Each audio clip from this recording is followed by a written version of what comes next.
Hey everyone, it's your boy Cam, and welcome to episode 2 of Witching Hour Banter. And, of course, that's all I got. But, I just got off work, and, I figured have a late night snack. It's time to eat. I haven't eaten in hours, so nice honey butter chicken biscuit from Whataburger. So, sorry. It just occurred to me that you probably don't want to see me eat, but I'll put that aside and save it for later.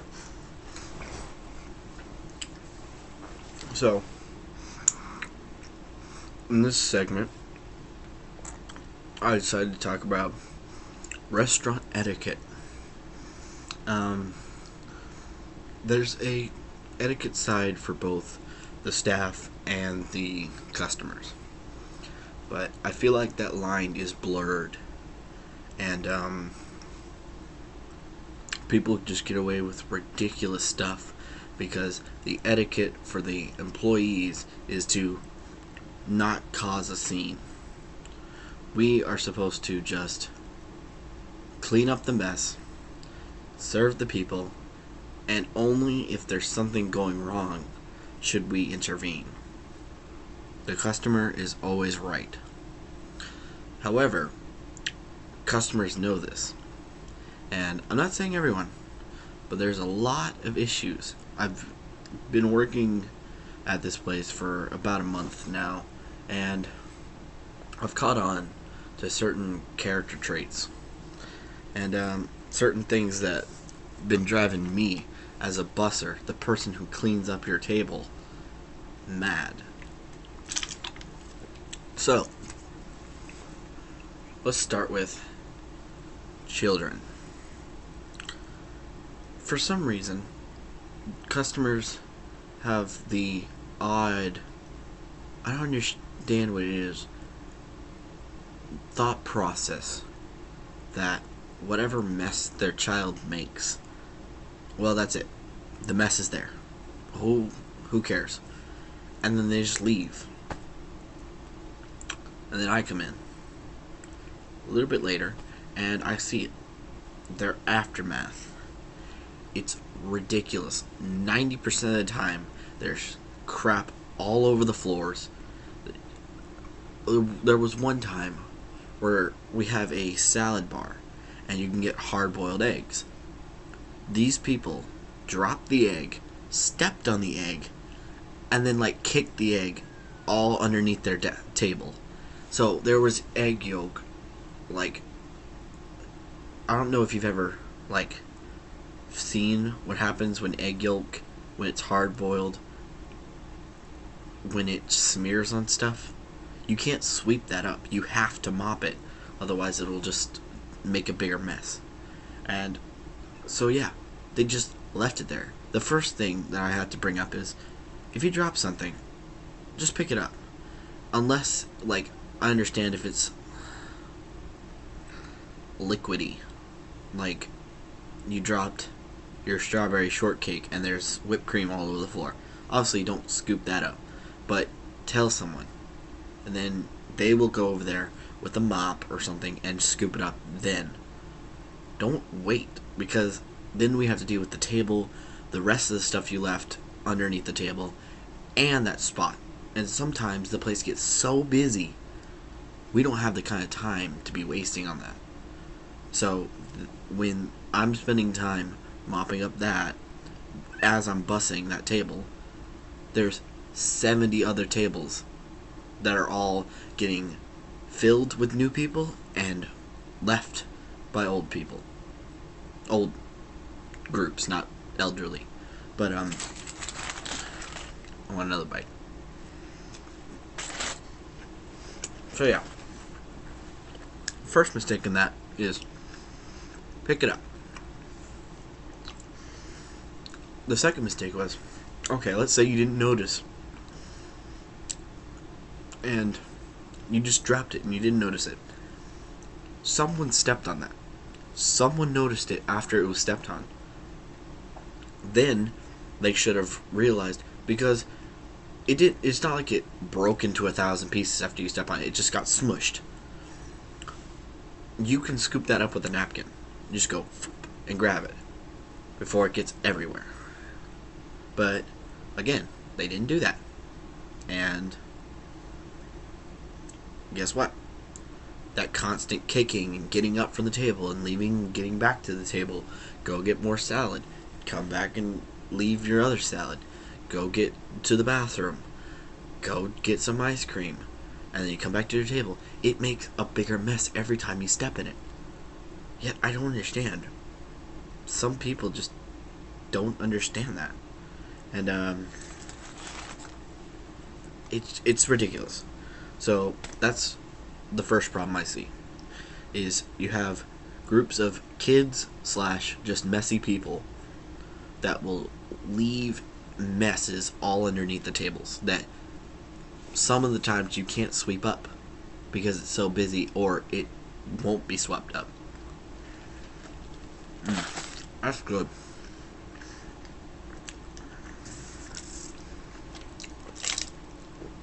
Now, step 2, or issue number 2. People that I want to phrase this right so it understands. I'm going to do 2 issues on the same issue. Dishes. When you're done with your plates, there's 2 pet peeves of mine as a busser. There's 1, you push all of your dishes, if you're in a booth, up against the wall, which means I have to climb into your booth to grab all your dishes after you leave. The problem with that is sometimes it scuffs up. Sometimes it scuffs up the booths. Sometimes I will kick something underneath the booths, and then I'll have to clean that up because I tried to climb over it and I knocked something on the ground or something. And sometimes it's easy to drop dishes, especially if you slip. So a lot of times dishes are broken when they're on the out in the lobby. They're broken because someone lost their balance or lost their grip. The best way to keep that from happening is just keep all your dishes as close to the hall, walkway, as possible. Not too close to where they fall off, but close enough to where the person walks up with their bus cart, sees that you have it, and if you're still there, can ask, "May I take this for you?" Or after you leave, they just go grab, separate, and take it along. The difference between these 2 methods is doing it where everything is in the perfect spot and you can grab it all at once. That is a maximum of a minute, depending on the size of the table. Most of the time it's a minute. If you have everything at the edge, plus all your stuff layered out, one plate, none of the plates are stacked, none of your napkins are gathered, that can take up to 3 minutes. And I know 1 minute to 3 minutes, that's not much. But when you are trying to bust table after table after table during rush hour, those 2 extra minutes, you could have already gotten another table done and head to your 3rd one.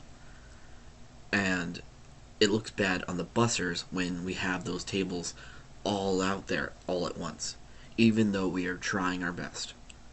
I may be a rookie with only 1 month of experience, but I've seen people with 2 years of experience struggle with this. They don't say anything because they've gotten used to it, but it's still an issue. So that's the first half of this. The second issue. The second one is a minor one, but it drives me nuts. So I'm going to play a scenario for you. One of you, you're 2 people.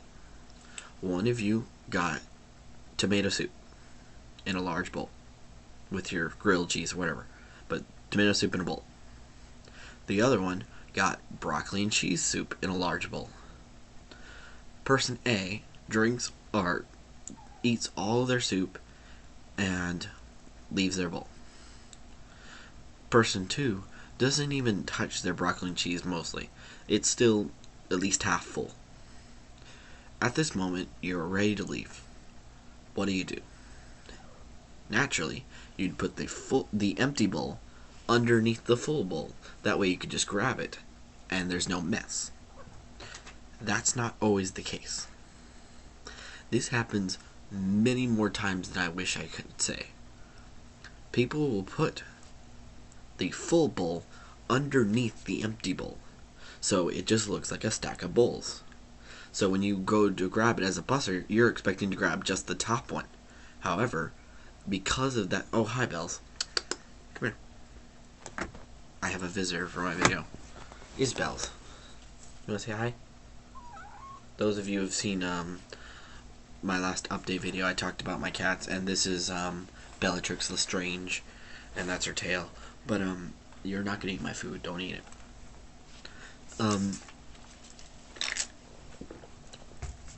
But yeah, a lot of times you don't notice when the bowls are stacked this way. And when you go to grab the first bowl so you can just instantly drop it into your designated bowl slot and stack, you grab both at the same time by accident and they glue together by the broccoli and cheese. You're just going to be in every frame of this shot, aren't you? You're cute. She likes to give me kisses because she's a good girl. But you can come here if you want. Come here. Yeah, come here.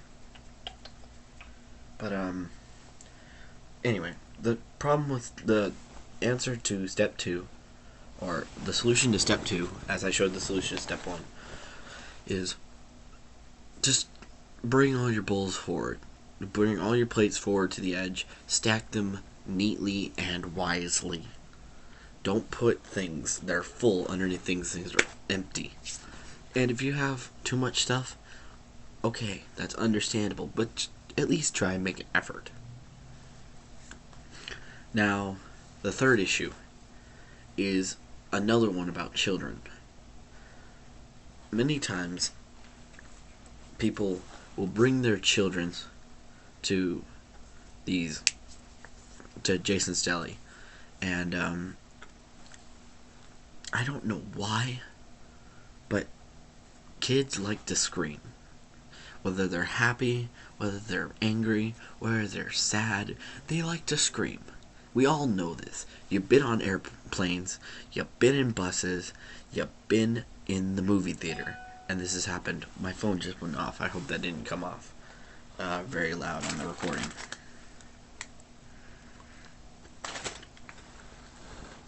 So, you can't really complain about kids being loud, because it'll happen everywhere. They're unpredictable. But I saw something today that pushed me to the brink of insanity. First of all, the alignment of this poster is driving me insane as well. But this is where the customer employee line gets blurred. I'm gonna let this video go a little past 15 minutes, so I'm busing, right? There's a family of 4. There's a dad, there's a mom, there's a girl who's about 9, and then there's a little girl who's probably about 2. And naturally, the little one is loud. I mean, shrieking by random baby noise. And naturally, that gets annoying. But again, it'll happen. You can complain, you can kind of ask the people like, hey, can you do something about this? But you really can't do anything. They're babies, they'll do it. Then the second thing went wrong. The first real thing that you can stop, which I wasn't sure. I didn't want to touch anything. I didn't want to mess with any of the situation because, again, I'm only a month experience and I don't have the right to go and ask these people to like knock off whatever they're doing. I don't know what I'm allowed to do yet. I'm learning. But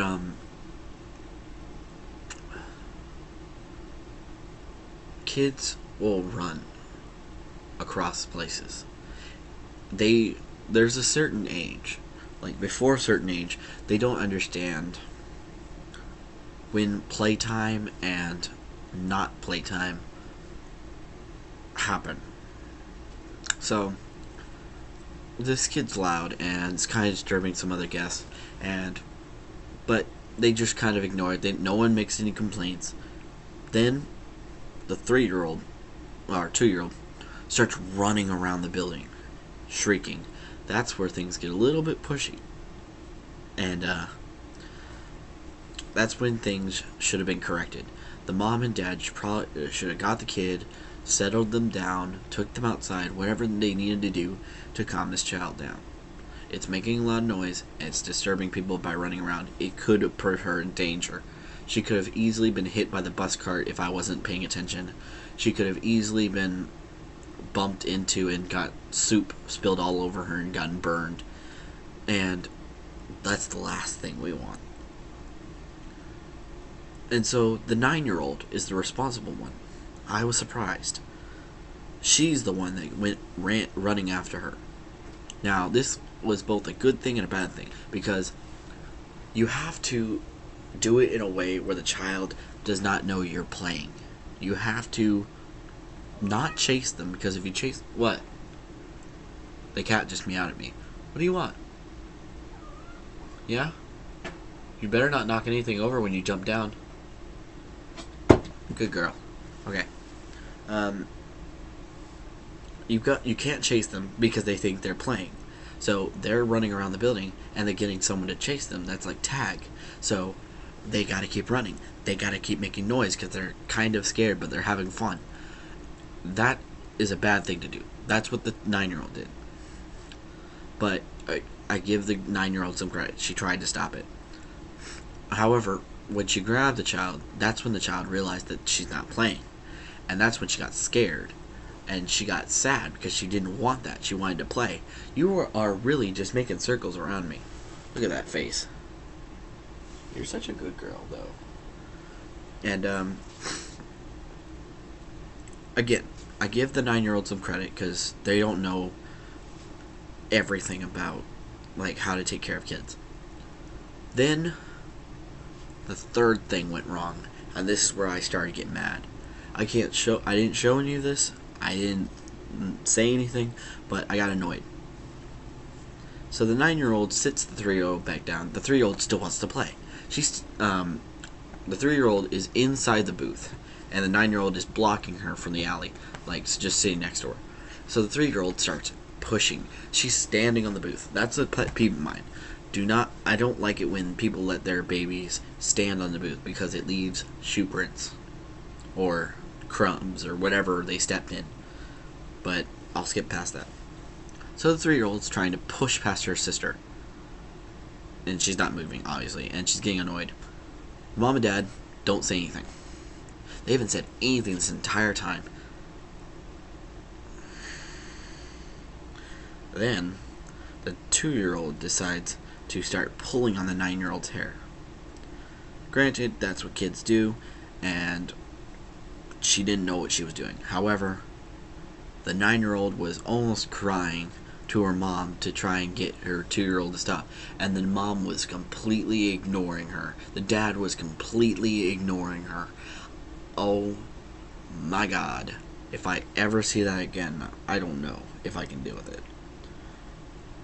The fact that you would ignore your child who's getting their hair pulled, I mean like full hand of hair pulled with all of a 2-year-old's might, which, in case you didn't know, is a lot stronger than you think.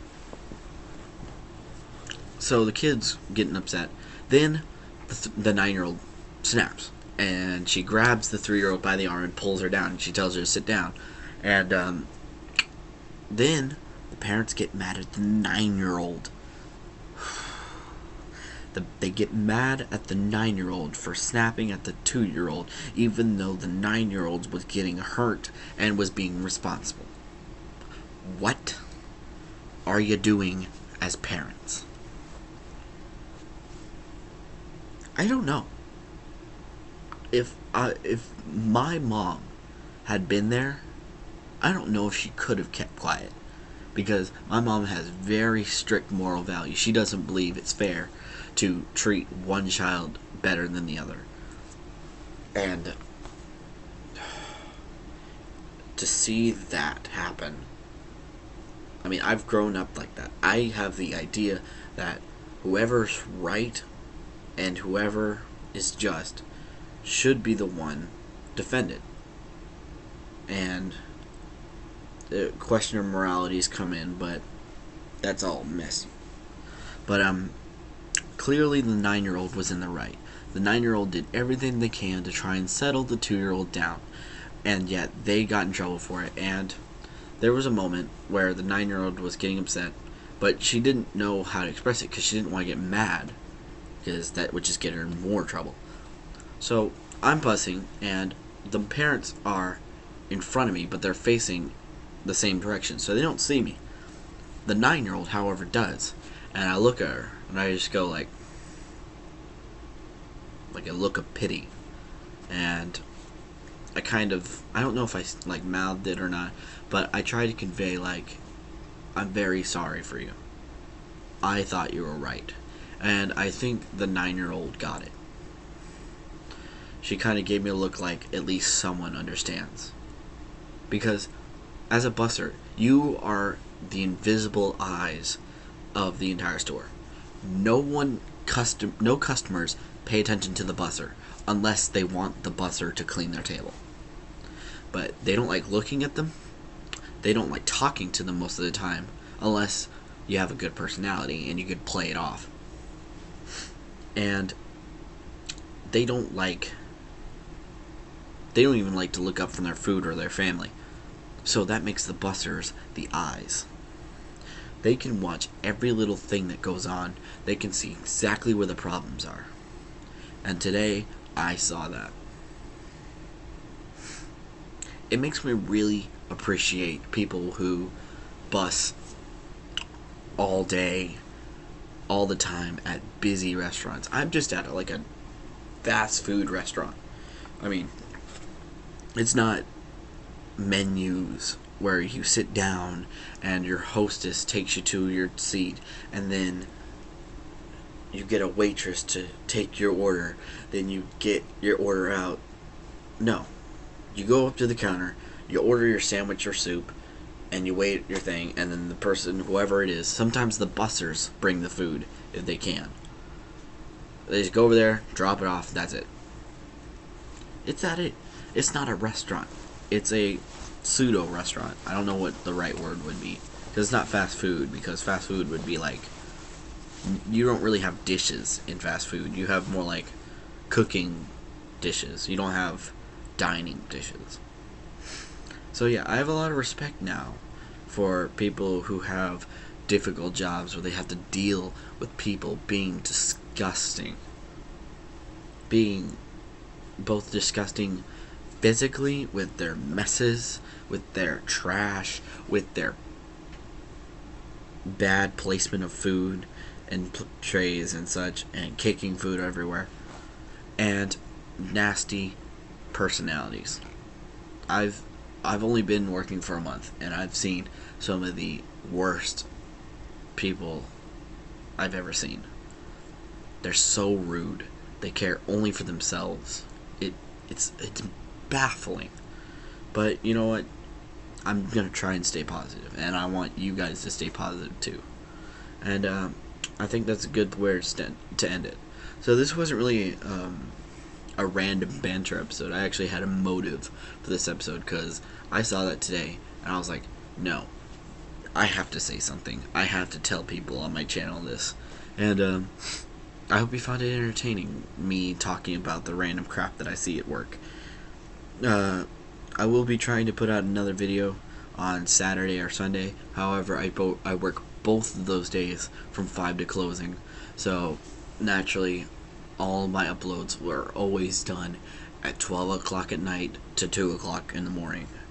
That's always when I record. I don't know why. I always decide to do it right after I get out of work after closing, because I don't get tired, because I've woken up, because I'm working. But yeah, so I'll try and get another episode out on Saturday or Sunday for the weekly talk. And these witching hour banters will be random.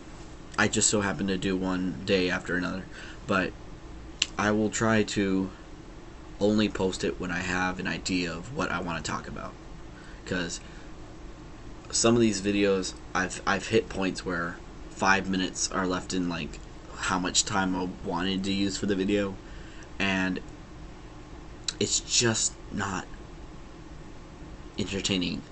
Like my last weekly talk, I was showing off stuff in my room, and it was it didn't flow as well as I wanted to. So this is what I'm going to try and do from now on. Feel free to like, subscribe, and leave a comment. I'll try and to answer any questions you guys have. And again, what's an outro?